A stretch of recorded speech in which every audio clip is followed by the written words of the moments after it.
Billionaire cancels Christmas party. In rage after ex-wife accidentally sends a baby photo. Welcome to Secrets Narrated. Before we begin, drop a comment telling us which city you're watching from. We love seeing how far our stories travel. When the story ends, don't forget to rate it from 0 to 10 and share what you felt along the way. And if you enjoy emotional stories filled with twists and hidden truths, make sure to follow Secrets Narrated so you don't miss the next one. Now, sit back, relax, and enjoy every detail. The grand staircase of the Brooks estate curved elegantly down into the main hall, where crystal chandeliers cast warm light over polished marble floors. Nathaniel Brooks stood near the floor-to-ceiling windows, phone pressed to his ear, watching the catering staff arrange champagne flutes on silver trays. "The ice sculptures arrive at 6, he said into the phone, his voice calm and measured. "Make sure they're positioned near the north entrance. And confirm the string quartet one more time." At 46, Nathaniel had perfected the art of control. His tailored charcoal suit fit perfectly across broad shoulders, and his dark hair, streaked with distinguished silver at the temples, was swept back with precision. Everything about him spoke of power carefully maintained, from his sharp jawline to the way he moved through spaces he owned. This Christmas party had been planned for months. 200 guests. Business partners from 3 continents, old friends who'd supported him through the divorce. It was meant to be a statement. Nathaniel Brooks was fine, better than fine, thriving. 2 years had passed since Claire Whitman moved out of this house, taking only her clothes and the wedding photos she'd insisted on keeping. The divorce had been quiet, civilized, expensive, no scandal, no public drama, just the slow, painful dissolution of a marriage that had started with promise and ended in silence. He ended the call and slipped the phone into his pocket, turning to survey the room. Everything looked perfect. The 12-foot Douglas fir stood near the grand piano, decorated with white lights and gold ornaments. Garlands of fresh pine draped the banisters. The scent of cinnamon and cloves drifted from the kitchen. It all looked like happiness. A young woman emerged from the kitchen carrying a tray of hors d'oeuvres, her blonde hair pulled back in a simple ponytail. She wore the standard catering uniform, black pants, white button-down shirt. But something about her caught his attention. Maybe it was the way she moved with quiet efficiency, or the focused expression on her face as she arranged the food with careful precision. She glanced up, caught him watching, and offered a brief professional smile before disappearing back into the kitchen. Nathaniel's phone buzzed in his pocket. He almost ignored it. The first guests would arrive in less than an hour, and he still needed to change ties. But something made him pull it out. A message notification from Claire. His thumb hovered over the screen. They hadn't spoken in 4 months, not since the final paperwork was signed. He opened the message. It was a photo. A baby, maybe 16 months old, sitting on a living room floor surrounded by colorful blocks. Round cheeks, bright eyes, dark hair that stood up in soft tufts. The child was laughing at something beyond the camera's frame, tiny hands reaching forward. Nathaniel stared at the image, his chest tightening. Below the photo, a single line of text. "I thought you should know." His mind raced, doing calculations he didn't want to do. 2 years divorced, but they'd been separated for months before that. And before the separation, there'd been that last trip they'd taken to the cabin in Vermont, trying one final time to save what was already broken. The timeline fit. His hand trembled slightly as he dialed Claire's number. She answered on the 3rd ring. "Nathaniel." Her voice was soft, cautious. "I'm sorry. I didn't mean for you to see it that way. Is this real?" His voice came out rougher than intended. "That baby, his name is Oliver." She paused. "He's yours." The room seemed to tilt. Nathaniel pressed his free hand against the window frame, steadying himself. Outside, the landscaping crew was hanging the last of the exterior lights, oblivious to the moment unraveling inside. "When?" he managed. "When did you know?" "I found out 3 weeks after you went into the hospital for that surgery." Claire's words came faster now, defensive. "I tried to reach you. I sent messages, but the response I got back made it very clear you didn't want anything to do with it. So I stopped trying." "What response?" Nathaniel's mind scrambled through memories of that time. The emergency appendectomy, the complications, the days of sedation and recovery. "I never—" "Someone replied from your phone, Nathaniel. They said you were focused on recovery and didn't need complications, that it would be better if I handled things on my own." Her voice cracked slightly. "I got the message loud and clear." Ice flooded through his veins. He remembered very little from those hospital days. He'd been heavily sedated. His phone had been managed by his assistant, by his lawyer, by his sister who'd flown in from Seattle. Messages filtered, calls screened, everything handled so he could focus on healing. Someone had answered for him. Someone had decided he didn't deserve to know he had a son. Claire, he started, but she cut him off. I have to go. Oliver's crying. I thought you deserved to see him. Even if you don't want to be part of his life. The line went dead. Nathaniel stood frozen in his perfectly decorated mansion, surrounded by preparations for a party celebrating a life that suddenly felt like a lie. In his hand, the phone screen still showed the photo of a child he'd never met, a son who was now 16 months old. 16 months of first smiles, first steps, first words, all of it stolen from him by someone who thought they knew better. The catering manager appeared in the doorway. Mr. Brooks, the first guest just pulled up the drive. Nathaniel looked at the photo one more time, then slowly slid the phone back into his pocket. He had a party to host, appearances to maintain. A life to pretend was exactly as it should be. But as he straightened his tie and prepared to greet the first arrivals, one question burned through everything else. Who had taken this from him? Have you ever discovered that someone made a life-changing decision for you without your knowledge or consent? What would you do if you found out a year later? Nathaniel shook hands with business associates whose names barely registered. He smiled at the right moments, nodded during conversations about market expansion and holiday plans, accepted compliments on the party's elegance with practiced grace. But his mind was elsewhere, trapped in the image of a child he'd never held. By 9 o'clock, the party was in full swing. The string quartet played softly near the piano. Guests mingled between the main hall and the conservatory, where a full bar had been set up beneath strings of white lights. Everything was exactly as he'd planned, and it all felt meaningless. He excused himself from a conversation about shipping routes and moved toward the terrace doors, needing air. But before he could escape, a hand touched his arm. Nathaniel, darling, you look exhausted. His older sister Margaret stood beside him in a crimson dress, her sharp eyes studying his face with concern. She'd flown in from Seattle yesterday, staying at the estate to help with final preparations. At 50, she still carried herself with the same commanding presence she'd had since childhood, elegant, poised, always knowing what needed to be done. I'm fine, he said automatically. You're lying. She glanced around, then lowered her voice. What happened? You've been distracted all evening. He considered telling her, but something held him back. That cold suspicion spreading through his chest, the question that wouldn't leave him alone. Who answered for me? Margaret had been there during his surgery. She'd managed his phone, filtered his messages, protected him from stress while he recovered. She'd done it out of love, he'd always believed. But now, just tired, he said, pulling away gently. Long day. Her expression shifted, hurt, maybe, or disappointment, but she nodded. If you need anything, I know where to find you. He stepped away before she could press further, weaving through clusters of guests until he reached the edge of the room. Near the kitchen entrance, the catering staff moved with choreographed efficiency, refreshing trays and clearing empty glasses. The blonde woman from earlier emerged carrying a tray of champagne flutes. Up close, she was younger than he'd first thought, maybe late 20s, early 30s.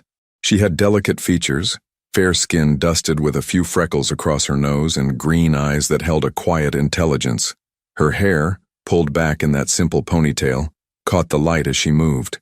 She navigated through the crowd with the kind of awareness that came from years of working events like this, present but invisible, essential but overlooked. As she passed near him, one of the guests stumbled slightly, jostling her arm. The tray tilted dangerously. Nathaniel moved without thinking, his hand shooting out to steady the tray before any glasses fell.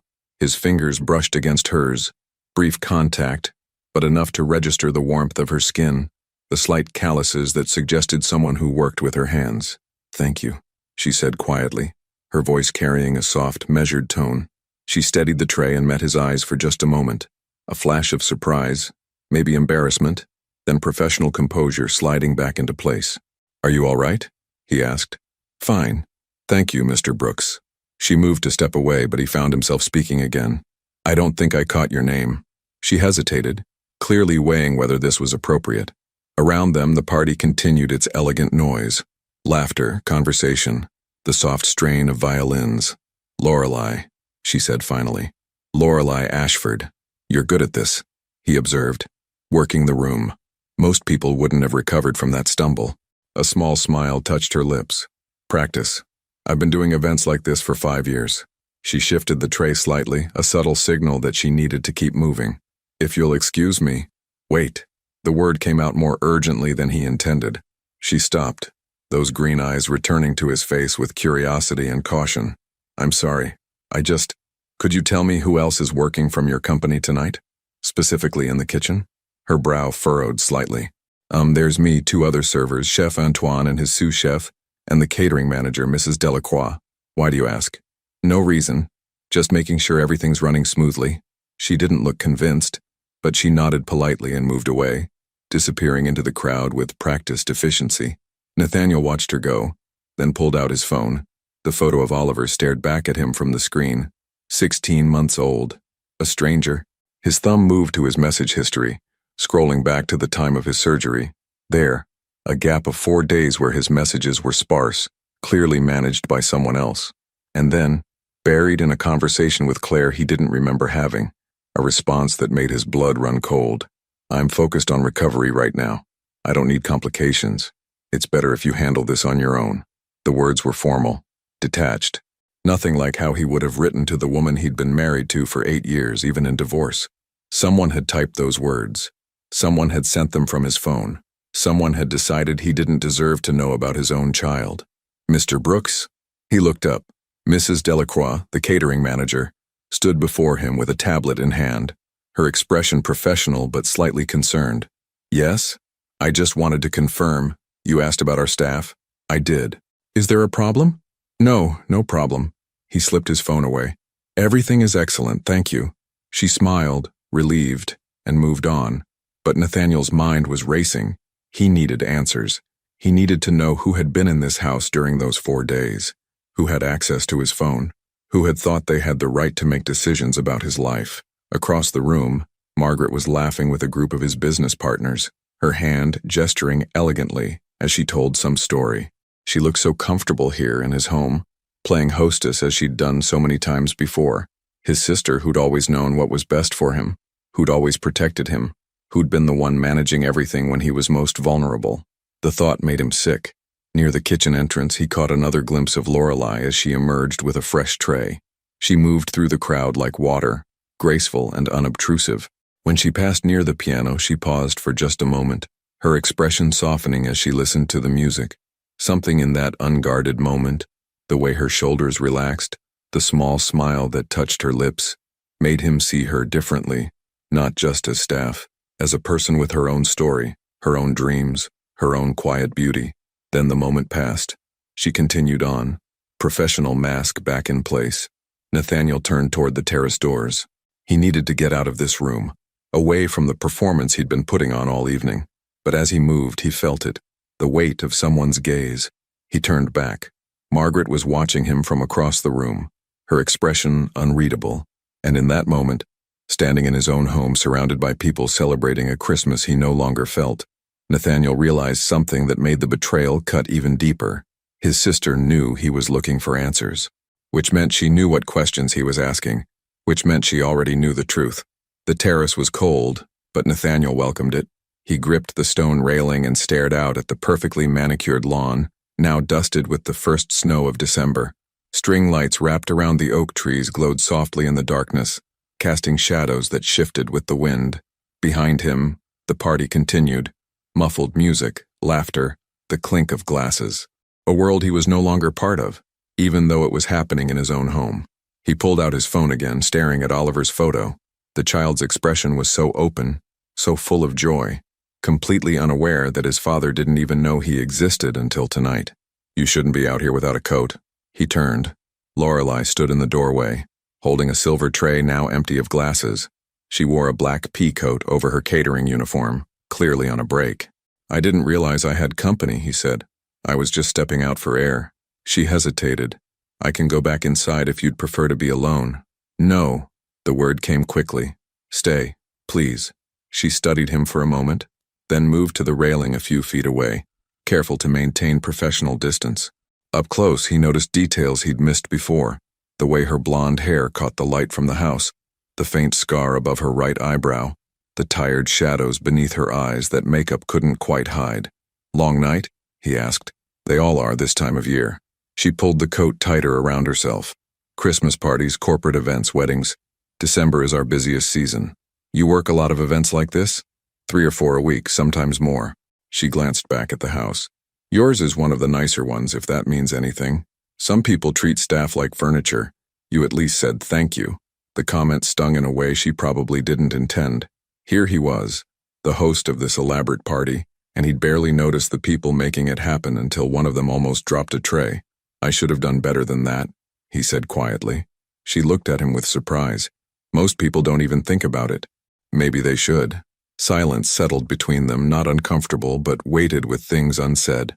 The snow was falling harder now, small flakes catching in her hair like tiny stars. "Can I ask you something?" Lorelei said finally. "And you can tell me it's none of my business." "Go ahead. You seem," she chose her words carefully, "like you're somewhere else tonight. Like this party is the last place you want to be." Nathaniel let out a breath that formed a small cloud in the cold air. "You're observant. It's part of the job. You learn to read people quickly, who's going to be demanding, who's going to tip well, who's about to have too much champagne and cause a scene."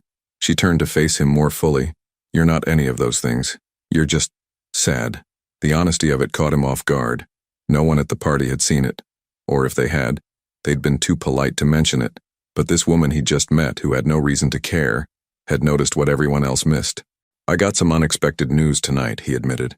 "The kind that changes everything." "Bad news?" "I'm not sure yet."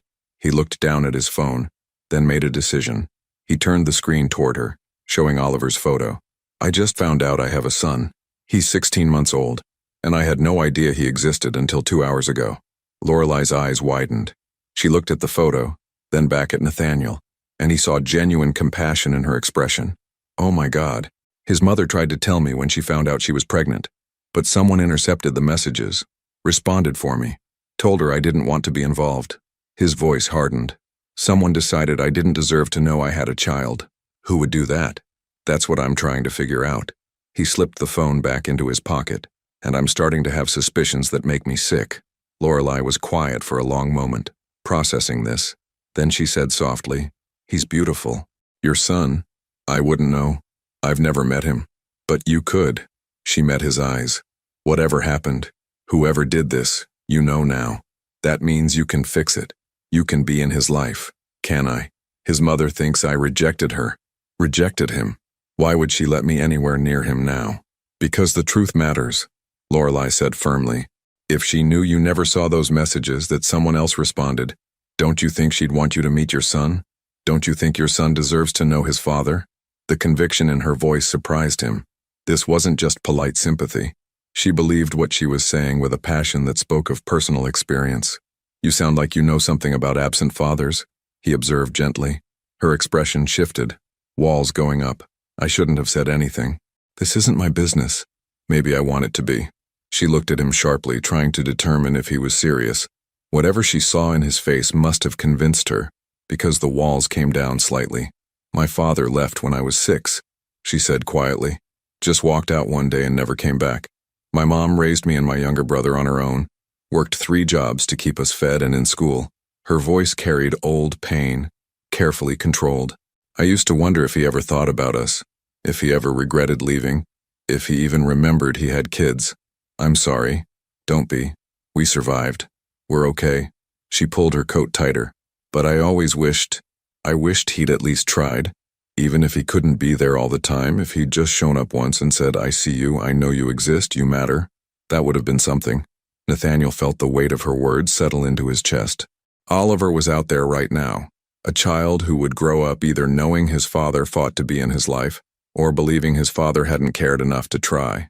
"Thank you," he said. "For what?" "For being honest. For caring about a stranger's problems when you have no reason to." She smiled slightly. "Maybe I'm not as good at being invisible as I thought. Maybe I'm glad you're not." The moment stretched between them, charged with something neither was ready to name. Then the terrace door opened, and Mrs. Delacroix appeared, her expression apologetic. "Lorelei, we need you inside. The dessert service is starting." "Of course." Lorelei straightened, professional mask sliding back into place. But before she left, she looked back at Nathaniel. "Talk to her." "His mother?" Tell her the truth. You'd be surprised what honesty can fix. Then she was gone, disappearing back into the warmth and light of the house. Nathaniel stood alone on the terrace, snow gathering on his shoulders. Inside, he could see Margaret laughing with guests, playing the perfect hostess. His sister, who'd been by his side through everything, who'd protected him, guided him, made decisions for him when he couldn't make them himself. Who might have stolen the most important thing that had ever happened to him? His phone buzzed. A text from his lawyer, responding to the message he'd sent an hour ago. Found what you asked for. Hospital records show 3 people had access to your personal effects during your stay. Margaret Brooks, David Chen, your assistant, and Amanda Whitlock, head of PR. All 3 had your phone password. Want me to dig deeper? Nathaniel stared at the message as snow fell silently around him. 3 names. 3 people he trusted. 1 betrayal. The party ended just after midnight. Nathaniel stood in the doorway watching the last guests depart, their laughter fading into the December night. Margaret lingered near the staircase, supervising the catering staff as they began cleanup. "Wonderful evening, Nathaniel," she said, approaching him with a satisfied smile. "Everyone said it was your best party yet." He looked at his sister, really looked at her, trying to find traces of deception in her familiar features. The same eyes as their mother's, the same smile she'd worn when teaching him to ride a bike, when attending his college graduation, when standing beside him at his wedding. "Margaret, can we talk?" Something flickered across her face. "Of course, what is it?" "Not here." He glanced toward the main hall, where staff moved efficiently through their tasks. "My study." She followed him down the hallway, her heels clicking against hardwood floors. The study was dark except for the desk lamp he switched on. Leather-bound books lined the walls, and a portrait of their parents hung above the fireplace. Reminders of family, legacy, trust. Margaret settled into one of the wing chairs, crossing her legs elegantly. "Is something wrong?" Nathaniel remained standing, phone in hand. "I need to ask you something, and I need you to be honest with me. You're scaring me. 2 years ago, when I was in the hospital after the appendectomy, you managed my phone. You read my messages." Her expression shifted to concern. "Yes, we all did. You were sedated for days. We were trying to protect you from unnecessary stress while you recovered. Did Claire contact me during that time?" Margaret's face went very still. For a long moment, the only sound was the distant murmur of cleanup from the main hall. "Why are you asking about Claire?" she said finally. "Because I found out tonight that I have a son, a 16-month-old son that I knew nothing about." His voice remained controlled, but anger simmered beneath. "Claire tried to tell me she was pregnant. Someone responded to her messages. Someone told her I didn't want to be involved."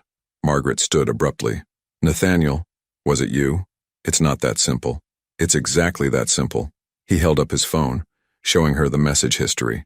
"Did you send these messages from my phone?"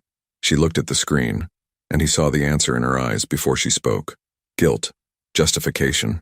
The complex expression of someone who'd done something they believed was right, even if it was wrong. "Yes," she said quietly. "I did." The confirmation hit him like a physical blow. Even though he'd suspected it, even though all the evidence pointed to her, hearing her admit it made it real in a way that stole his breath. "How could you?" The words came out raw, broken. "Because you were barely holding yourself together." Margaret's composure cracked. "You and Claire had just separated. You were talking about divorce. You were depressed, exhausted, throwing yourself into work to avoid dealing with the pain. Then you ended up in emergency surgery, and I thought—" She stopped, collecting herself. "I thought a baby would destroy you. That wasn't your decision to make. You're my little brother. I've been protecting you since we were children. I wasn't going to stand by and watch you get trapped in a situation you'd already said you didn't want. I never said I didn't want children. I said Claire, and I couldn't agree on when. You told me yourself, Nathaniel, that the marriage ended partly because she wanted kids, and you weren't ready." Margaret's voice hardened with conviction. "So when she messaged saying she was pregnant, after everything you'd been through, I made a choice. I thought I was giving you freedom. You gave me nothing but lies." He felt something breaking inside him, a foundation he'd built his entire life on. "You stole 16 months from me. 16 months I can never get back. I was trying to help. You were trying to control my life." Margaret flinched as if he'd struck her. "That's not fair." "Fair? You want to talk about fair?" He moved closer, and she actually stepped back. "I have a son I've never met. A child who thinks his father abandoned him before he was even born. And you did that. You made that choice for both of us. I don't care what you thought.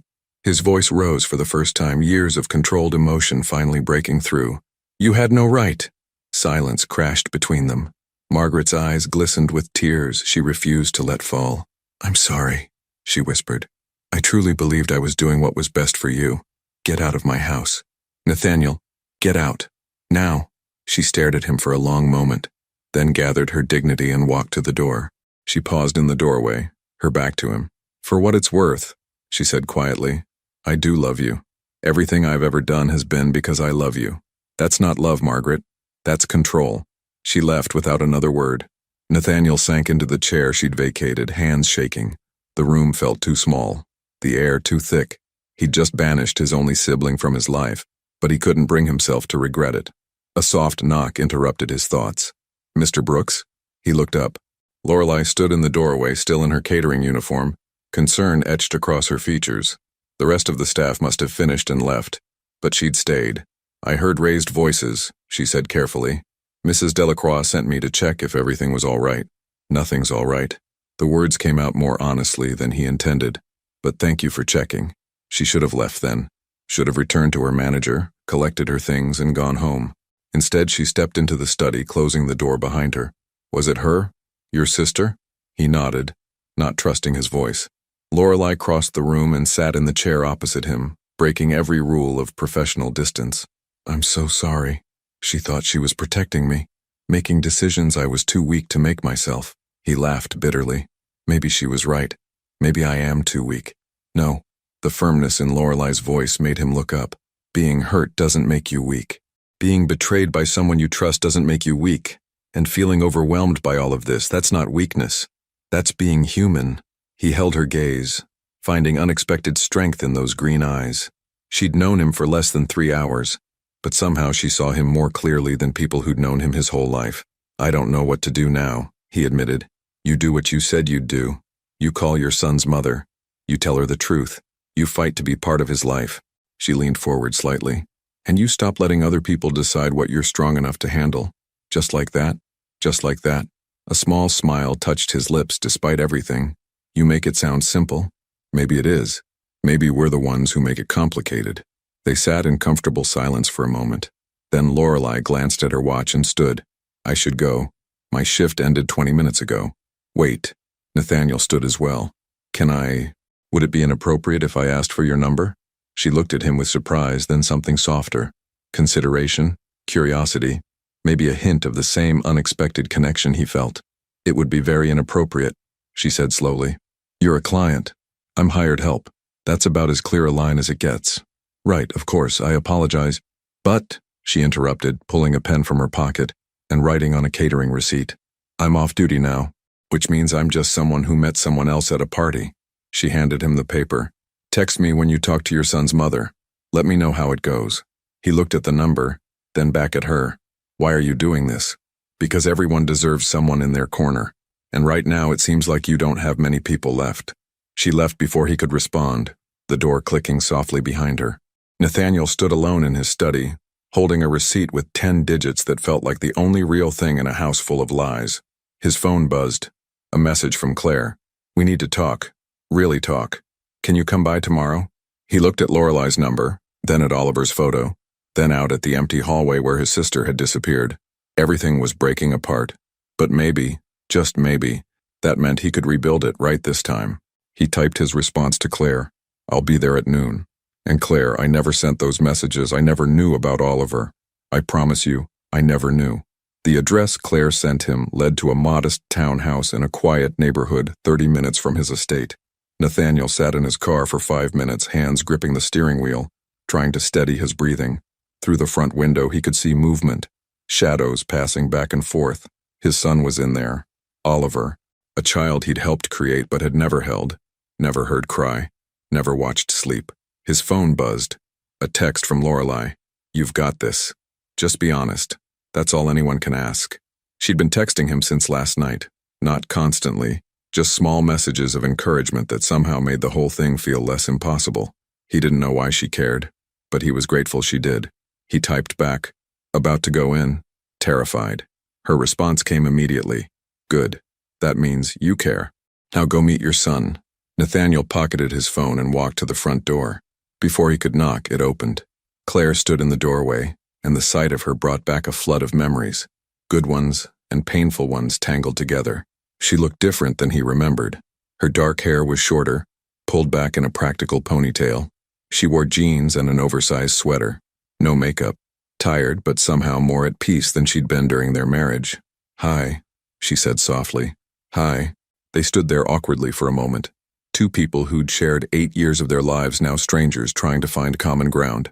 "Come in," she said finally, stepping aside. The townhouse was small but warmly decorated. Children's toys scattered the living room floor. Colorful blocks, stuffed animals, a plastic train set. Photos covered the walls, and Nathaniel's chest tightened when he saw them. Oliver as a newborn, Oliver's first smile, Oliver covered in what looked like birthday cake. 16 months of moments he'd missed. "He's napping right now," Claire said, gesturing toward the couch. "We should talk first." They sat, careful distance between them. Nathaniel noticed a baby monitor on the coffee table, soft breathing sounds coming through the speaker. "I got your message," Claire began. "You said you never knew." "I didn't. I swear to you, Claire, I had no idea you were pregnant. I never saw your messages." "Then who responded?" "My sister." The words tasted bitter. "Margaret. She admitted it last night. She thought she was protecting me from a situation I wasn't ready for. She decided, without asking me, that I didn't deserve to know about my own child." Claire's expression shifted from skepticism to shock, to something like understanding. "Oh God, I'm so sorry. If I had known, if I'd seen even one of your messages, I would have been there. I would have wanted to be there." She studied his face, looking for deception and finding none. "I believe you." Relief flooded through him. "Thank you. But Nathaniel, you have to understand. I built a life around the belief that you'd rejected us. I made plans, set boundaries. Oliver and I have a routine. I can't just—" A sound from the monitor interrupted her. A soft whimper, then a more insistent cry. "He's awake," Claire said, standing. "Do you want to meet him?" Nathaniel's heart hammered against his ribs. "Yes." He followed her down a short hallway to a small bedroom painted pale blue. A crib stood against one wall covered in clouds and stars. And standing in that crib, holding onto the railing with chubby hands, was Oliver. The photo hadn't done him justice. He was real and solid and absolutely beautiful. Dark hair sticking up in every direction, round cheeks flushed from sleep, bright eyes that widened when he saw his mother. "Hey, sweetheart," Claire said softly, lifting him from the crib. "Someone's here to meet you." Oliver looked at Nathaniel with curiosity but no fear. He wore a onesie with a dinosaur on the front, and his little sock-covered feet kicked slightly as Claire held him. "Oliver," she said gently, "this is Nathaniel. He's your daddy." The word hit Nathaniel like a truck. Daddy. He was someone's daddy. "Can I?" His voice cracked. "Can I hold him?" Claire hesitated only briefly, then moved closer. "Support his head and back. He's sturdy, but he's still getting used to new people." She transferred Oliver into Nathaniel's arms, and the weight of his son, solid, warm, alive, made everything else disappear. Oliver stared up at him with those bright eyes, one small hand reaching up to touch Nathaniel's face. "Hi," Nathaniel whispered, his throat tight. "Hi, Oliver." The baby made a sound. Not quite a word, but something close. His tiny fingers patted Nathaniel's cheek, exploring this new person with unself-conscious wonder. "He likes you," Claire said softly, and there was emotion in her voice too. Nathaniel couldn't speak, couldn't do anything but hold his son and try not to break down completely. 16 months he'd missed. First breaths, first smiles, first steps. But this moment, this first real meeting, this was his. They moved back to the living room. Nathaniel sat on the floor with Oliver, who immediately became fascinated with his watch, trying to pull it off his wrist with determined little hands. "He's obsessed with shiny things," Claire said, sitting cross-legged nearby. "Last week he tried to eat my keys. Is he healthy? Happy?" "Very. He had a cold last month, but otherwise he's been great. Sleeps through most nights now. Loves music. Hates green vegetables." Nathaniel watched Oliver stack blocks with intense concentration, knocking them down with delighted laughter each time they fell. Every gesture, every sound, every expression felt like a treasure he'd been denied but was now reclaiming. "I want to be in his life," Nathaniel said, not looking away from Oliver. "However that works, whatever boundaries you need to set, I want to be his father." Claire was quiet for a long moment. This is going to be complicated. I know. We'll need lawyers, custody arrangements, schedules, whatever it takes. And Nathaniel, she waited until he looked at her. I need to know you're serious, that you're not going to show up for a few weeks and then disappear when things get hard. Because if you're going to be in his life, you need to be all in. I am. I promise you, I am. She searched his face, then nodded slowly. Okay, we'll figure it out. Oliver crawled over to Nathaniel, using his leg to pull himself up to standing. He wobbled slightly, then broke into a huge grin, proud of his accomplishment. Nathaniel steadied him gently. Good job, buddy. He stayed for 2 hours, playing with Oliver, talking with Claire about logistics and schedules and all the practical details of shared parenting. It was awkward and sometimes painful, revisiting the failure of their marriage while trying to build a new relationship as co-parents. But when he left, driving back toward his empty mansion, he felt something he hadn't felt in years. Purpose. His phone buzzed at a red light. Lorelei. How did it go? He pulled over to respond properly. I met him. I held my son.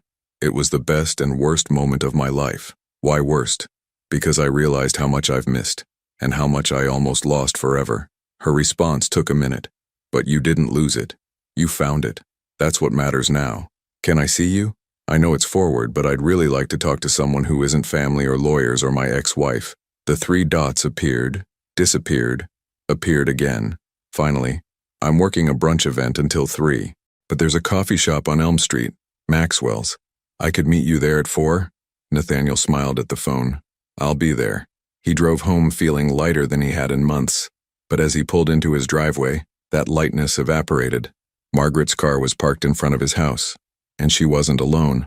3 other cars sat beside hers, including his lawyer's Mercedes and his PR director's BMW. Whatever was happening, it was bigger than a simple apology.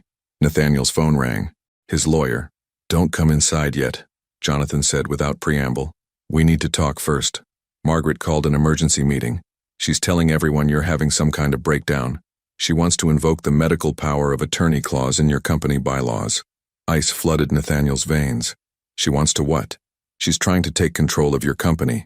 She's arguing that your recent erratic behavior, confronting her publicly, this sudden obsession with a child you've never met, proves you're not mentally stable enough to run Brooks International.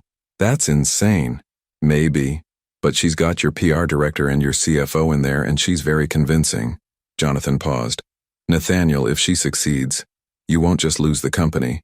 You'll lose any credibility in a custody battle for Oliver. No judge will give you access to a child if they think you're mentally unfit. Nathaniel gripped the phone, staring at his sister's car. She wasn't just controlling his past anymore. She was trying to control his entire future. Nathaniel walked into his own home like a stranger entering hostile territory. Voices drifted from the conference room, the space he'd built specifically for high-level business meetings, now being used against him. Jonathan met him in the hallway, briefcase in hand, expression grim. They've been in there for 40 minutes, his lawyer said quietly. Margaret has documentation, emails you sent during your recovery that she claims show emotional instability, records of your confrontation with her last night, even testimony from staff who say you've been distracted and erratic. I was distracted because I just found out I have a son. I know, but she's spinning it differently. She's saying you're obsessing over a child you've never met, that you're making impulsive decisions, that you banished your only family member in a fit of rage. Jonathan paused. Nathaniel, she's building a case that you're having a breakdown. So what do? You go in there and prove her wrong. Show them you're completely in control, rational, and fit to run your own company. He handed Nathaniel a folder. I pulled everything we might need. Medical records showing you were fully recovered from surgery within 3 weeks. Financial reports showing the company's performed better than ever under your leadership. Character references from board members. But the best defense is you. Stay calm, stay factual, and don't let her provoke you. Nathaniel took the folder and squared his shoulders. Let's end this. The conference room fell silent when he entered. Margaret sat at the head of the table, his usual seat, flanked by Amanda Whitlock, his PR director, and Gerald Foster, his CFO. They all looked uncomfortable, caught between loyalty and uncertainty. Nathaniel, Margaret said, standing with manufactured concern. We were just discussing. I know exactly what you were discussing. He moved to the opposite end of the table, remaining standing, maintaining the power position. You're trying to convince my leadership team that I'm mentally unfit to run my own company. That's not, Amanda started, but Margaret cut her off. We're concerned about you, Nathaniel. Your behavior over the past 48 hours has been extremely troubling. Troubling? He kept his voice level, controlled. Let me tell you what's troubling. 2 years ago, while I was sedated in a hospital, you took it upon yourself to intercept messages from my ex-wife telling me she was pregnant with my child.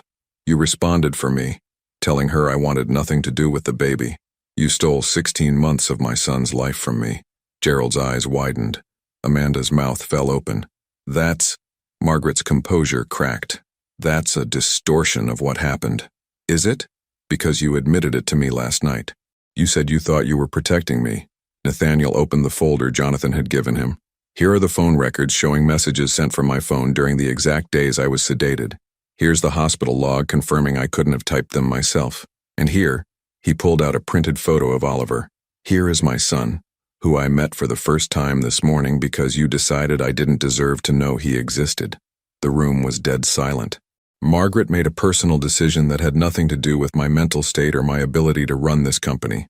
Nathaniel continued, his voice steady despite the emotion behind it. When I discovered the truth, I confronted her. I asked her to leave my home. That's not a breakdown. That's a reasonable response to a profound betrayal. Amanda cleared her throat. I had no idea about any of this. Neither did I, Gerald added, looking at Margaret with something like disgust. You told us he was obsessing over a phantom child, that he was making up conspiracy theories about his hospital stay. Margaret's face flushed. I was trying to spare him. You were trying to control him, Amanda said flatly. Just like you always do. The words hung in the air. Nathaniel watched his sister's carefully constructed narrative collapse around her.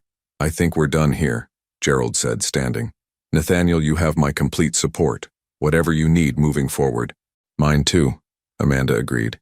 And Margaret, I think you should leave. Now. Margaret looked around the table, seeing her support evaporate. Her eyes met Nathaniel's, and for a moment he saw past the control, past the manipulation, to the fear underneath. Fear of losing him, fear of being wrong, fear of facing consequences. I was trying to help, she said quietly. One last attempt. You were trying to play God with my life, Nathaniel replied. And it ends now. She gathered her things with as much dignity as she could manage and walked out. The door closed behind her with a soft click that sounded like finality. After Gerald and Amanda left, Jonathan clapped Nathaniel on the shoulder. That was masterful. You kept your composure, presented evidence, and let her hang herself. The board won't question your fitness to lead after that. Good, because I have somewhere I need to be. He checked his watch. 3:45. He could still make it to the coffee shop on time. Maxwell's was a cozy place, all exposed brick and mismatched furniture, the smell of fresh ground coffee filling the air. Nathaniel spotted Lorelei immediately. She sat at a corner table near the window, changed out of her catering uniform into jeans and a soft cream-colored sweater. Her blonde hair was down now, falling in loose waves past her shoulders. She looked up when he approached, and her smile made something in his chest ease. You made it, she said, and barely. He sat across from her, suddenly aware of how exhausted he was. It's been a day. Tell me about it, but first, she slid a cup across the table to him. Black coffee, no sugar. I took a guess based on your personality. He smiled despite everything. That obvious? You strike me as someone who doesn't like unnecessary complications. If only that were true. He took a sip. It was perfect. How was your event? Boring corporate brunch. But it paid well, so I'm not complaining. She studied his face. You look like you've been through war. Close. He told her everything. Meeting Oliver. The joy and pain of that first meeting. Coming home to find Margaret's ambush. The confrontation in the conference room. She listened without interrupting, her green eyes intent on his face. When he finished, she was quiet for a long moment. Your sister really is something, she said finally. That's diplomatic. I was trying to be nice. What I actually think isn't appropriate for a coffee shop. She leaned forward slightly. But Nathaniel, what you did, standing up to her, fighting for your son, refusing to let her control your narrative, that took real courage. Didn't feel like courage. Felt like survival. Sometimes that's the same thing. They talked for over an hour. About Oliver, about co-parenting with Claire, about the complicated mess of rebuilding trust. But they also talked about other things. Her work, her family, Her younger brother, who was in college studying engineering. He's the smart one, she said with obvious pride. Full scholarship to Penn State. He's going to build bridges or design skyscrapers or something incredible. Sounds like it runs in the family. The incredible part, I mean. She blushed slightly, looking down at her coffee. I serve hors d'oeuvres at parties. It's not exactly changing the world. You helped me through the worst night of my life. That changed my world. Her eyes met his, and something electric passed between them. Awareness. Connection. The recognition that this was becoming something neither of them had planned for. Nathaniel, she said softly, you know this is complicated, right? You're dealing with custody issues, family betrayal, running a company. You're the first person in years who's seen me as just a person, not as a business opportunity or a family obligation or someone who needs to be managed. He reached across the table, stopping just short of touching her hand. I'm not asking for anything complicated. I'm just asking if I can see you again. She looked at his hand, hovering near hers. Then slowly, deliberately, she closed the distance, her fingers brushing against his. Coffee, she said. Just coffee. Nothing more until you've sorted out your life. Deal. They stayed until the coffee shop closed at 6, reluctant to end the conversation. When they finally left, walking out into the cold December evening, Nathaniel felt lighter than he had in days. His phone buzzed as they reached their cars. A text from Claire. Oliver's been asking about you. He keeps saying Dada and looking at the door. I think he's waiting for you to come back. The message was followed by a video. Nathaniel opened it, and there was his son sitting on the living room floor, pointing at the door and repeating that single perfect word. Dada, Dada, Dada. He showed it to Lorelei, and she pressed her hand to her heart. Oh my God, that's the sweetest thing I've ever seen. He remembers me, Nathaniel said, his voice thick. Of course he does. You're his father. He looked up from the phone to find Lorelei watching him with such warmth, such genuine happiness for him, that it took his breath away. Thank you, he said, for everything. She smiled. Same time next week? I'll be counting the days. He watched her drive away, then checked his messages. Another text had come in, this one from an unknown number. You think you've won, but I'm not done protecting you from yourself. Margaret. Below it a second message. Claire doesn't deserve Oliver, and neither do you. I'll prove it. 3 weeks passed. 3 weeks of learning how to be a father, of splitting time between board meetings and building block towers, of late-night texts with Lorelei that made him smile at his phone like a teenager. Nathaniel had established a routine with Claire, Tuesdays, Thursdays, and Saturday mornings with Oliver. It wasn't enough, but it was a start, and every moment with his son felt like a gift he'd almost lost forever. On this particular Saturday morning, he sat on Claire's living room floor teaching Oliver to stack rings on a plastic cone. The boy's concentration was fierce, his little tongue poking out slightly as he tried to get the blue ring over the yellow one. He's getting so good at that, Claire said from the kitchen where she was making coffee. Last week he couldn't figure out the sizes at all. He's brilliant, Nathaniel said seriously, making Claire laugh. Every parent thinks their kid is brilliant. No, Oliver actually is. Look at how he's problem-solving. He's trying different approaches. Oliver knocked all the rings off in frustration, then looked up at Nathaniel with an expression that clearly said, help me. All right, buddy. Let's try together. Nathaniel guided the small hands, showing him how to pick the largest ring first. When Oliver finally got it right, his face lit up with such pure joy that Nathaniel's heart felt like it might burst. Dada! Oliver threw his arms up in triumph. Good job. Nathaniel pulled him into a hug, breathing in that baby shampoo smell, feeling the solid weight of his son in his arms. His phone buzzed. A text from an unknown number. Check your email. Now. Something about the message made his stomach drop. He pulled up his email while Oliver played with his watch band. The email had no subject line, no sender name, just a video attachment. He opened it. The footage was grainy, clearly taken from a security camera. It showed Claire's townhouse from across the street, date stamped 2 nights ago. The angle captured the front door, the small porch, the living room window, and it showed Claire letting someone inside at 11 p.m. A man, tall, dark-haired, wearing a jacket Nathaniel didn't recognize. The video continued, lights turning off, the man not leaving. His blood ran cold. A second email arrived. Does she seem like a fit mother to you?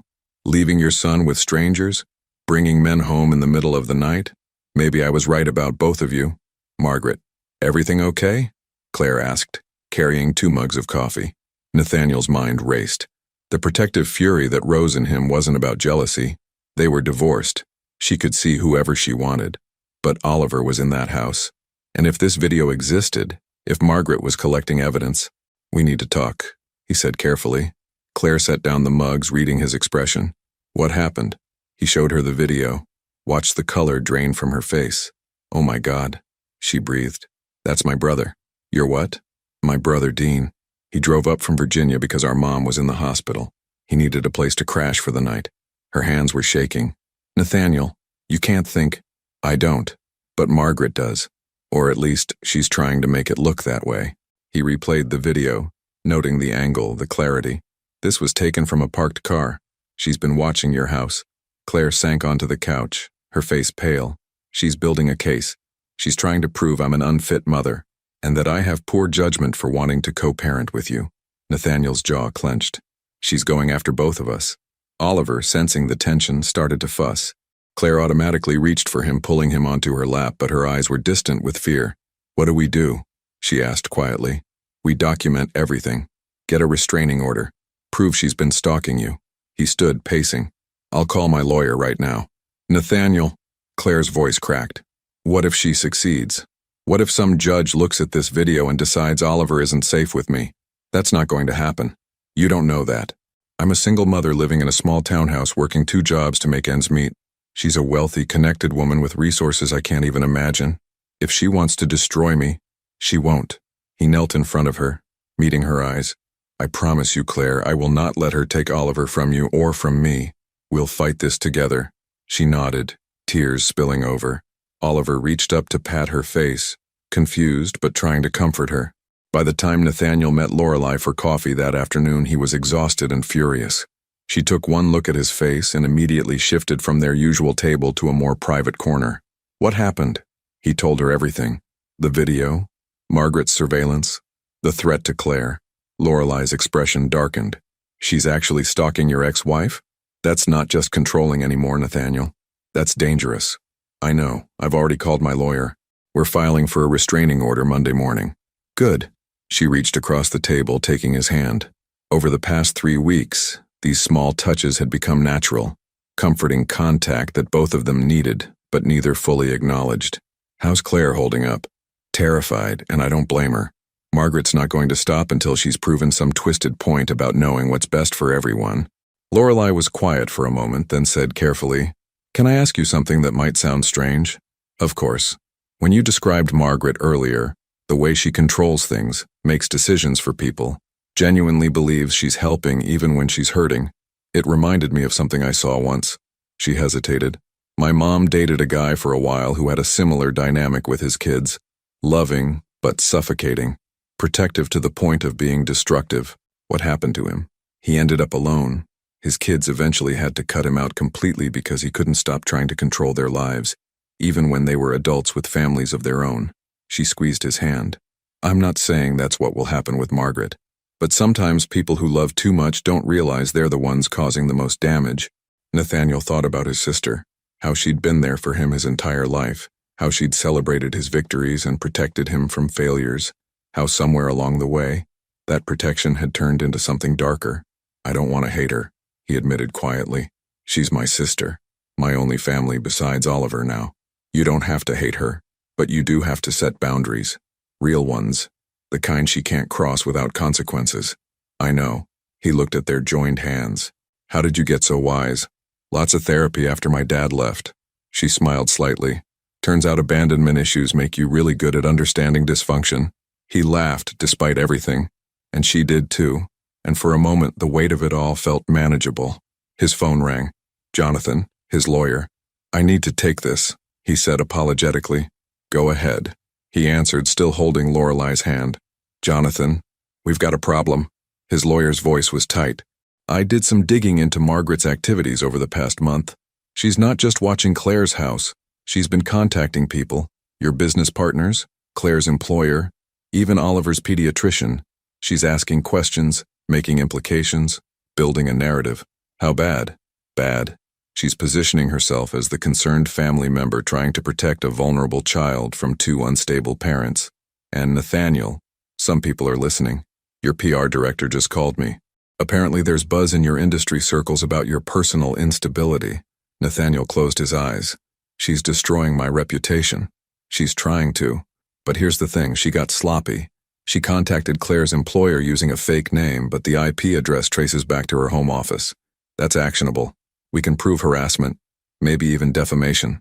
Do it. File everything. There's one more thing. Jonathan paused. She tried to hire a private investigator to follow you. He refused. Said the job description made him uncomfortable. But he kept the emails. And Nathaniel, she specifically asked him to dig into any inappropriate relationships you might be developing. She mentioned a catering worker by name. Ice flooded his veins. What name?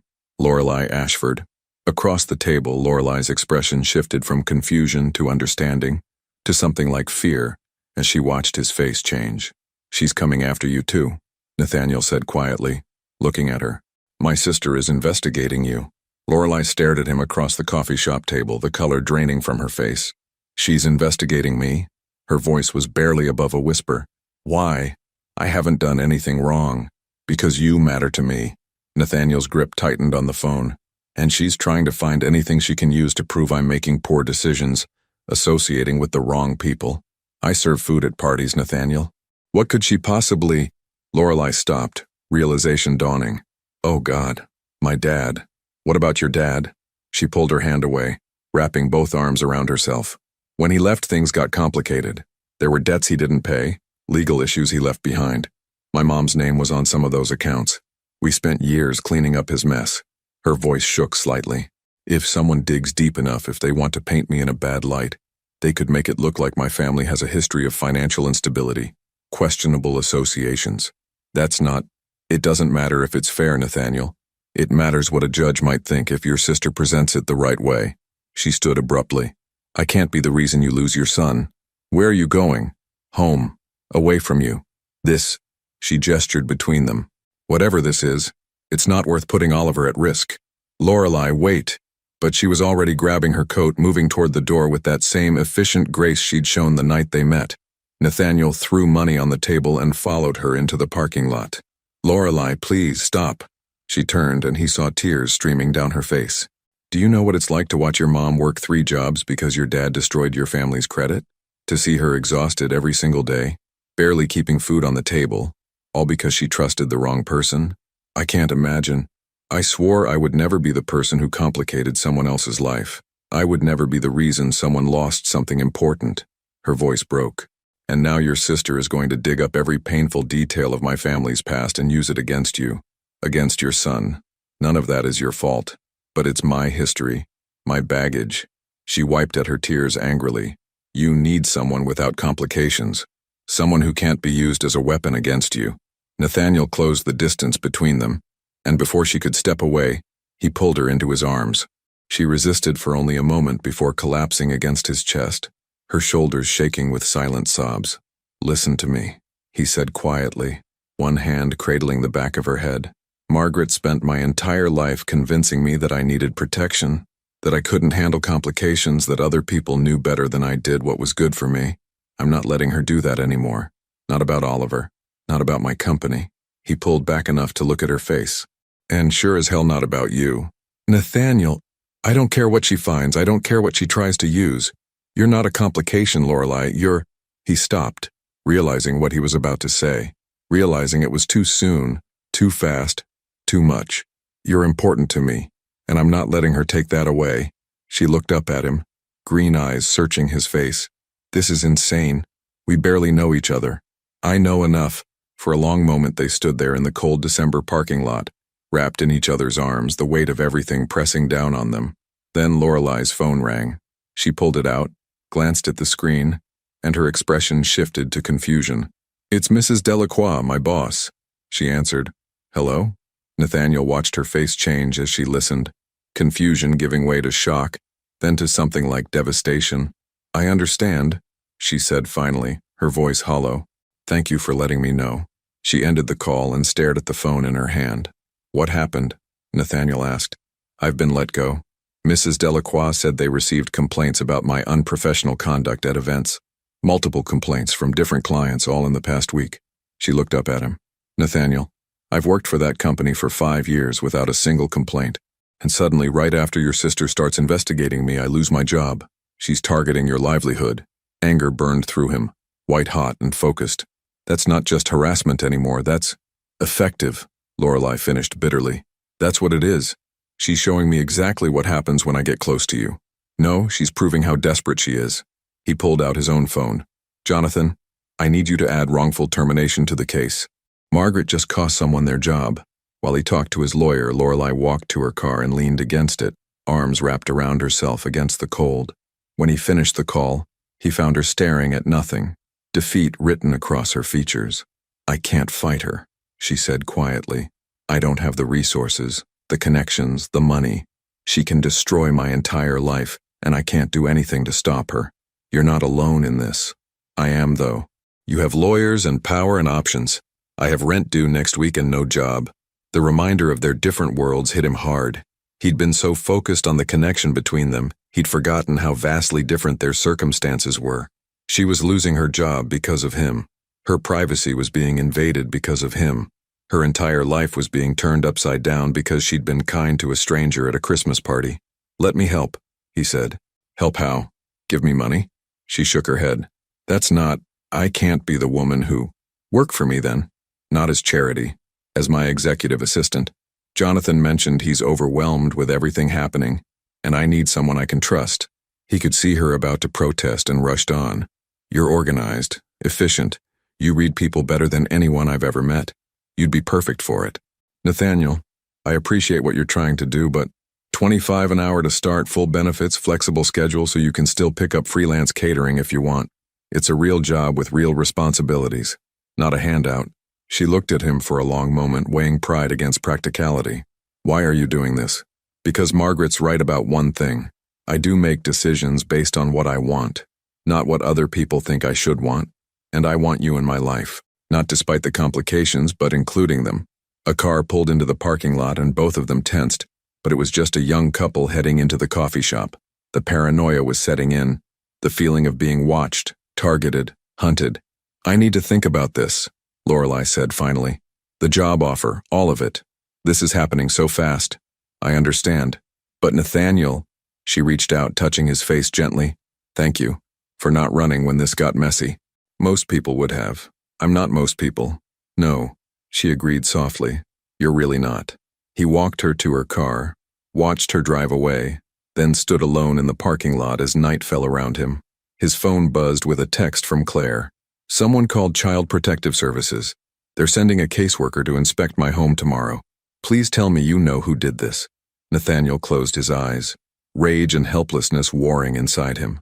Margaret wasn't just investigating anymore. She was actively trying to take Oliver away, and she was using every weapon she could find, including Lorelei, to do it. He dialed his lawyer's number again, then stopped. There was someone else he needed to call first. Someone who knew Margaret better than anyone, who might know how to stop her before she destroyed everything. He scrolled through his contacts to a name he hadn't called in 15 years. Richard Brooks, his father's younger brother, the family member who'd been cut off by Margaret years ago after what she'd called betrayal. Maybe it was time to find out what really happened. Maybe his sister's pattern of control went back further than he'd ever realized. Richard Brooks answered on the fourth ring, his voice cautious.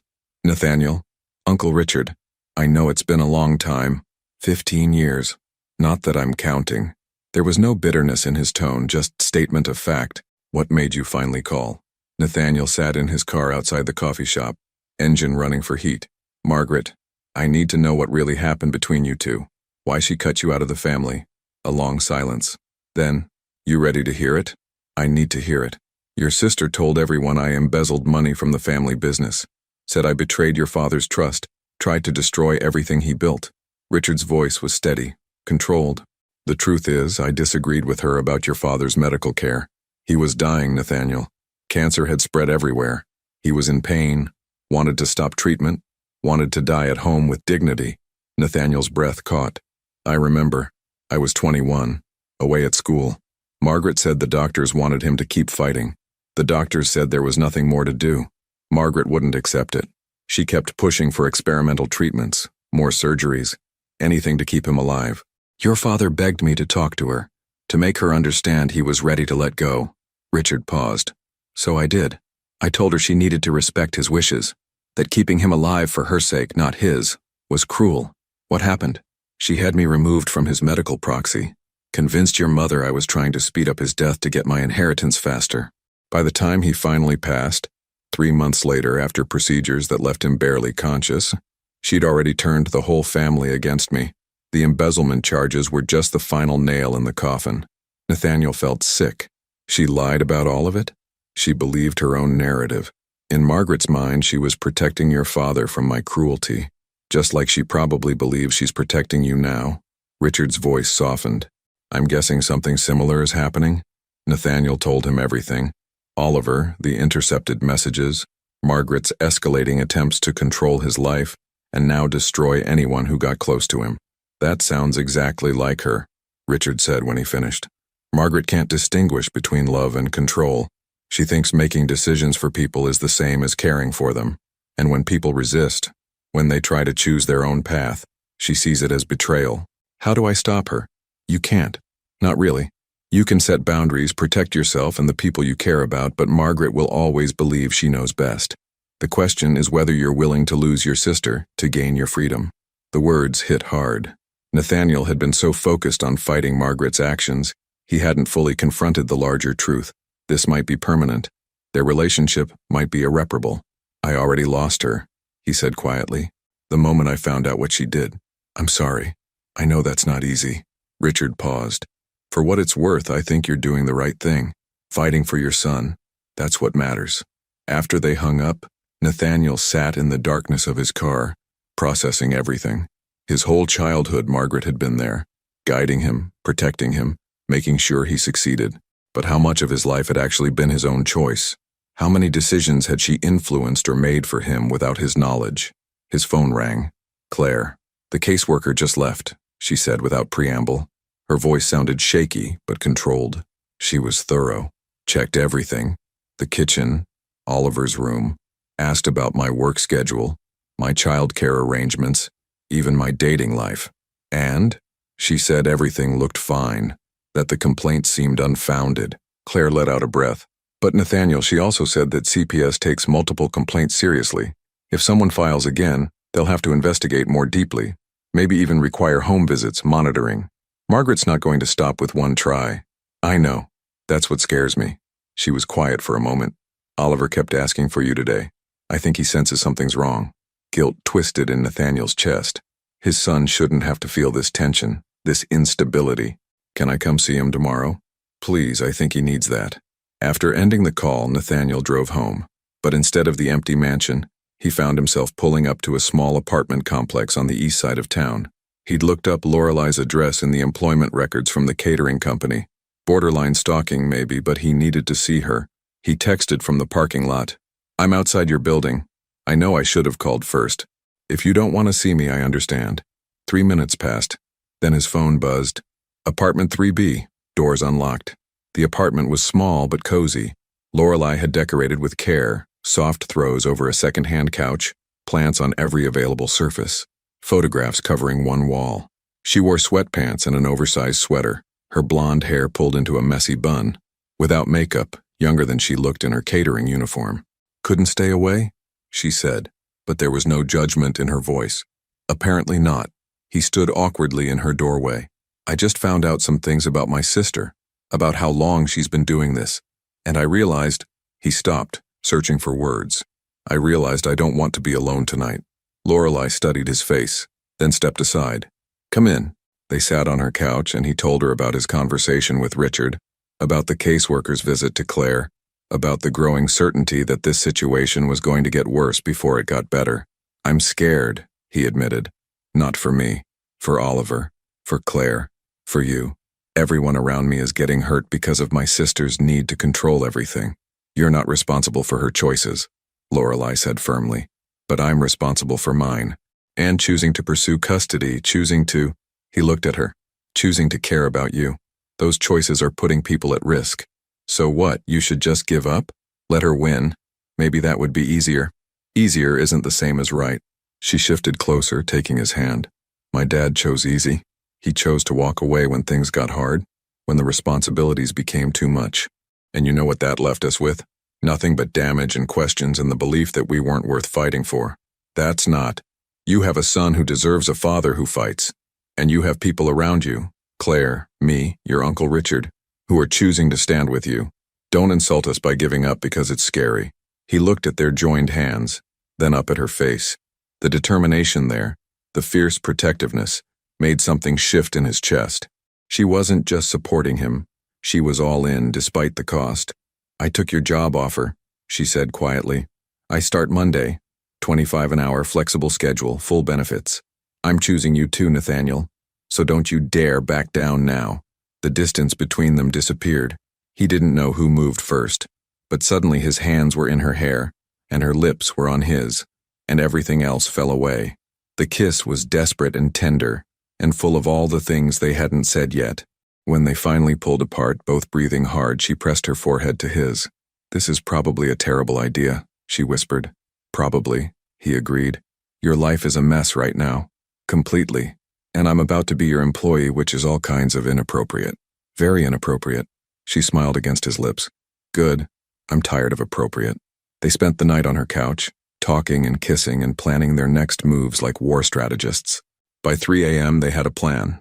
Fight Margaret with everything they had, protect Oliver at all costs, and stop letting fear dictate their choices.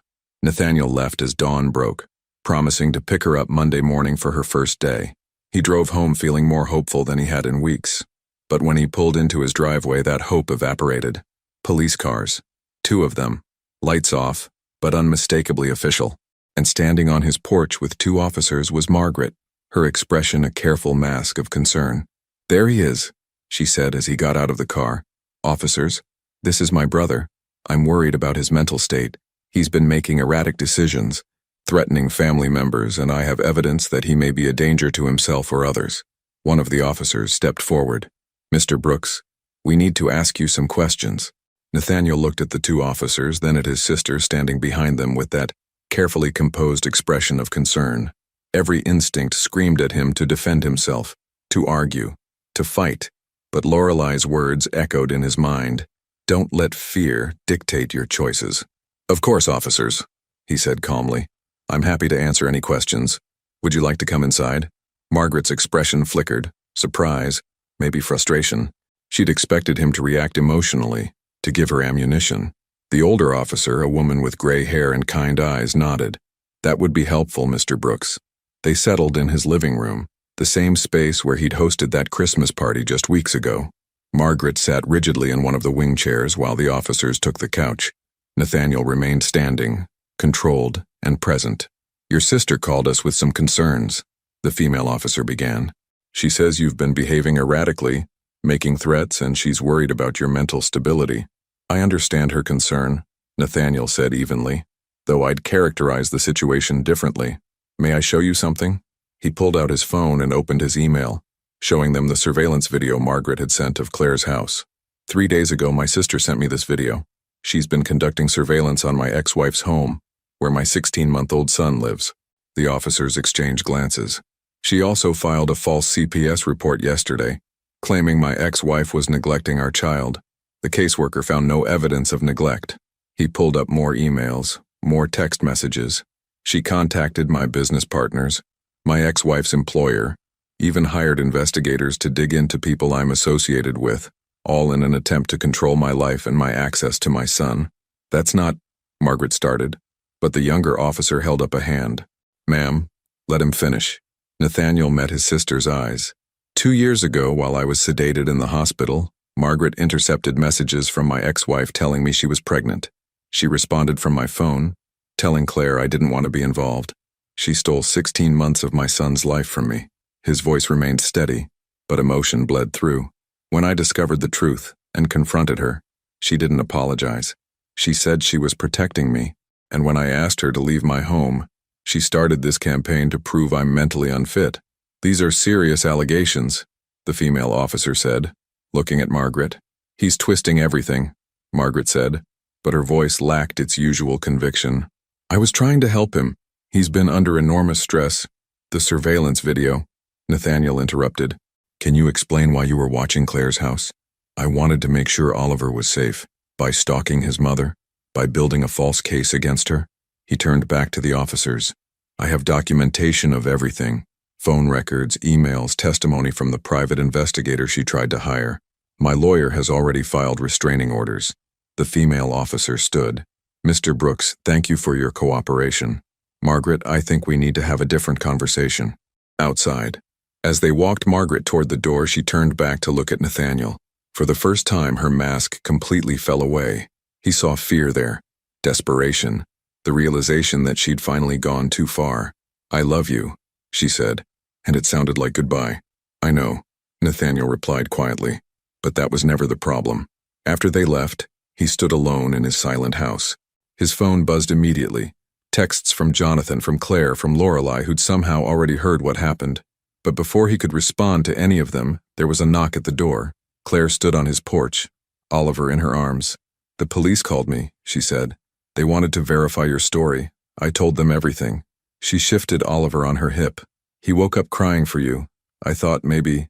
Come in, Nathaniel said immediately, stepping aside. Oliver reached for him the moment he saw him, saying Dada, with such certainty it made Nathaniel's chest ache. He took his son in his arms, breathing in that familiar baby smell, feeling the solid weight of him. It's over, Claire said softly, watching them.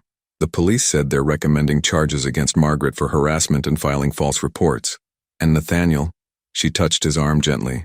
I'm sorry, for believing those messages were really from you, for not pushing harder to reach you. You did what you thought was right, we both did. He looked down at Oliver, who was playing with his shirt collar, completely content. But from now on, we'd do what's right for him. Together. Together, Claire agreed. She stayed for an hour, and they talked, really talked, about custody arrangements, about co-parenting, about building something functional from the ashes of their failed marriage. It wasn't romantic. It wasn't even entirely comfortable, but it was honest. After she left, Nathaniel texted Lorelei, It's done, she's gone, can I see you? Her response came immediately. I'm already in my car. She arrived 20 minutes later, and the moment he opened the door, she was in his arms. No words needed, just the comfort of someone who'd stood beside him when everything fell apart. How do you feel? She asked finally, pulling back to look at his face. Exhausted, relieved, sad.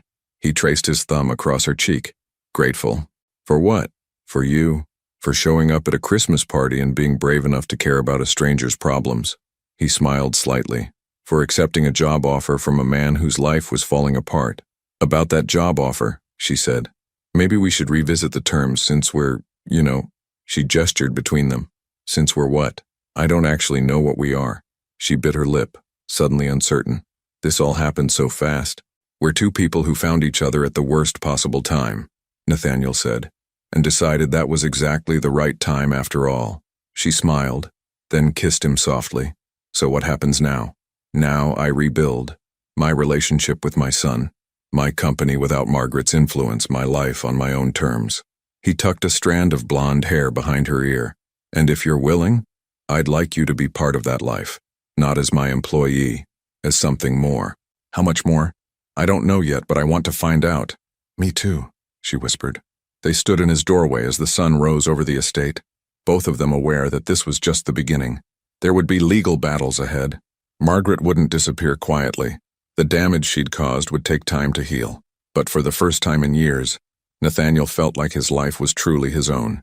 And standing beside him was someone who'd chosen him not for his money or his status or what he could provide, but simply for who he was. That was worth fighting for. That was worth everything. 2 years later, the late afternoon sun filtered through the windows of the renovated townhouse, casting warm light across the hardwood floors. Nathaniel sat cross-legged on the living room carpet, watching his son, now 3 years old, build an elaborate tower out of wooden blocks. Higher, Daddy, Oliver commanded, his dark hair falling into his eyes as he concentrated on placing another block. Any higher and it's going to fall, buddy. No, it won't. I'm careful, Nathaniel smiled, recognizing his own stubborn determination in that small face. Oliver had his mother's eyes, but his father's intensity, and the combination made for a remarkably willful toddler. The tower swayed. Oliver held his breath, steadying it with one tiny hand. When it held, he looked up at Nathaniel with a grin of pure triumph. See, I did it. You absolutely did. Good job, Oliver. The front door opened, and Lorelei walked in carrying grocery bags, her blonde hair pulled back in a braid. She'd moved in 6 months ago, a decision that felt both monumental and perfectly natural. The apartment had been too small for both of them, and Nathaniel's mansion felt too empty. This townhouse, halfway between both their old lives, felt exactly right. Uncle Oliver is building, Oliver announced, still focused on his tower. I can see that, Lorelei said, setting down the bags and crossing to kiss Nathaniel. It's very impressive. She'd taken to motherhood with the same quiet grace she brought to everything else. Not Oliver's mother, but someone who loved him fiercely nonetheless. Someone who read him bedtime stories and kissed scraped knees and taught him to be kind. Claire called, Nathaniel said, standing and helping her with the groceries. She wants to switch weekends. She's got a work conference in Seattle and wants to take Oliver with her, show him where she grew up. That sounds nice. What did you say? I said yes, he'd love it. They'd found their rhythm over the past 2 years. 3 adults raising 1 child, navigating schedules and holidays and milestones together. It wasn't traditional, but it worked. Claire had met someone, a kind man named Thomas who taught elementary school and didn't flinch when Oliver called Nathaniel Daddy. There was talk of marriage, of maybe giving Oliver a sibling. Nathaniel found he was genuinely happy for her. The company was thriving. Without Margaret's controlling influence, Nathaniel had restructured Brooks International, bringing in fresh leadership and expanding into markets his sister had always deemed too risky. Lorelei had proven to be exceptional at her job, organized, intuitive, and respected by everyone who worked with her. They'd had to be careful about their relationship at first, but eventually the board recognized what everyone else already knew. She was qualified, capable, and exactly where she belonged. There's something I need to tell you, Lorelei said as they put away groceries. Her tone made him look up. What is it? I got a letter. From Margaret. Nathaniel's hands stilled. His sister's name could still create a knot in his chest even after 2 years. After the criminal charges, after the restraining order, after the complete severing of their relationship. What did it say? Lorelei pulled an envelope from her purse, handing it to him. She sent it to the office. It's addressed to both of us. He opened it carefully. Margaret's handwriting, precise, controlled, familiar. Nathaniel and Lorelei, I am writing this from a place of genuine reflection, which I know may be hard to believe. The past 2 years have forced me to confront truths about myself that I spent a lifetime avoiding. My therapist calls it enmeshment, the inability to see where I end and the people I love begin. I called it love. I was wrong. I destroyed my relationship with my father by refusing to let him die with dignity. I drove away my brother by needing to be right more than I needed to be kind. And I nearly destroyed you, Nathaniel, by believing I knew what was best for you better than you knew yourself. I am not writing to ask for forgiveness. I don't deserve it. I am writing to say what I should have said 2 years ago. I am sorry. I am sorry for stealing your choice. I am sorry for the pain I caused Claire and Oliver. I am sorry for trying to destroy Lorelei simply because she represented something I couldn't control. I am learning, slowly, painfully, that love without respect is just another form of violence. That protection without trust is just imprisonment by another name. I don't expect to be part of your life again, but I needed you to know that I finally understand what I did, and I am genuinely, deeply sorry. With love and regret, Margaret. Nathaniel read it twice, then handed it to Lorelei. She read in silence while he processed his own tangled emotions. Do you believe her? Lorelei asked finally. I think she believes herself. Whether that translates to actual change, he shrugged. I don't know, and I'm not sure I need to know. Do you want to respond? He thought about it, about his sister, alone somewhere, finally facing the wreckage she'd caused, about the brother she'd protected so fiercely she'd nearly destroyed him, about the complicated truth that someone could love you and hurt you simultaneously. Maybe someday, he said, but not today. Today I have everything I need right here. Oliver appeared in the kitchen doorway, dragging his favorite stuffed dinosaur. Daddy, can we go to the park? After dinner, buddy. But I want to go now. I know, but we need to eat first. How about you help Lorelei make the salad? Oliver considered this, then climbed onto a step stool by the counter. Okay, but then park. You promised. I promised. As Nathaniel watched Lorelei guide Oliver's small hands through tearing lettuce, something caught in his throat. This scene, so ordinary, so beautifully mundane, was everything his sister had tried to prevent. She'd been so certain he wasn't ready for fatherhood, for responsibility, for anything messy or complicated or real. But he'd built this life anyway, on his own terms, with people who chose to be here, not because they thought they knew what was best for him, but because they wanted to share the journey. That evening, they went to the park as promised. Oliver ran ahead, shouting for them to watch as he conquered the slide for what must have been the 100th time. Lorelei's hand found Nathaniel's, their fingers interlacing with practiced ease. "I've been thinking," she said, watching Oliver play. About what you asked me 6 months ago. The question you said we'd revisit when things settled down." His heart rate picked up. He knew exactly what she meant. The conversation they'd had about making things permanent, about building something that lasted beyond just living together. "And?" he prompted. She turned to face him, green eyes reflecting the golden hour light. "Ask me again." Nathaniel didn't hesitate. He dropped to one knee right there on the grass beside the playground. While Oliver squealed on the slide and other parents pretended not to stare. "Lorelei Ashford, will you marry me?" She laughed, pulling him to his feet and kissing him. "Yes, obviously yes." Oliver ran over, confused but excited by the sudden attention. "What's happening?" "Lorelei is going to be part of our family forever," Nathaniel explained, pulling his son into their embrace. "She already is," Oliver said matter-of-factly, then squirmed away. "Can I go on the swings now?" They watched him run off, and Lorelei leaned her head on Nathaniel's shoulder. "He's not wrong. I've been family for a while. I know, but now it's official." As the sun set over the park, painting everything in shades of gold and amber, Nathaniel thought about the journey that had brought him here, the devastating discovery at a Christmas party, the sister who loved him too much and too wrongly, the woman who showed up when he needed someone most, the son he'd almost never known. Every painful moment, every betrayal, every fear, all of it had led to this, to Oliver laughing on the swings, to Lorelei's hand in his, to a life he'd built himself, on his own terms, with people who chose to be there. Margaret had been wrong about everything except one thing. He had changed, but not in the way she feared. He'd changed by learning to trust his own judgment, to make his own mistakes, to build his own happiness without needing someone else's permission, and that made all the difference. Later that night, after Oliver was asleep and Lorelei was planning their simple wedding, Nathaniel stood in the doorway of his son's room.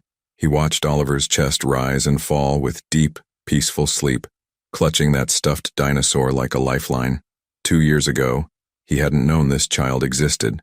Now he couldn't imagine existing without him.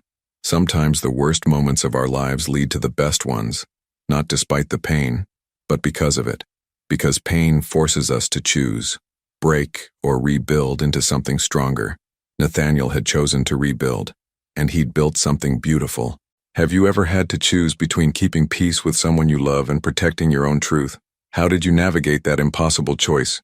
And do you think forgiveness is always necessary for healing? Your participation means a lot to the channel. Please share your thoughts in the comments. Thank you for watching. If you enjoyed the story, please subscribe to our channel and leave a comment below letting us know what you thought. Your feedback and support mean a lot to us. Stay tuned for more exciting stories.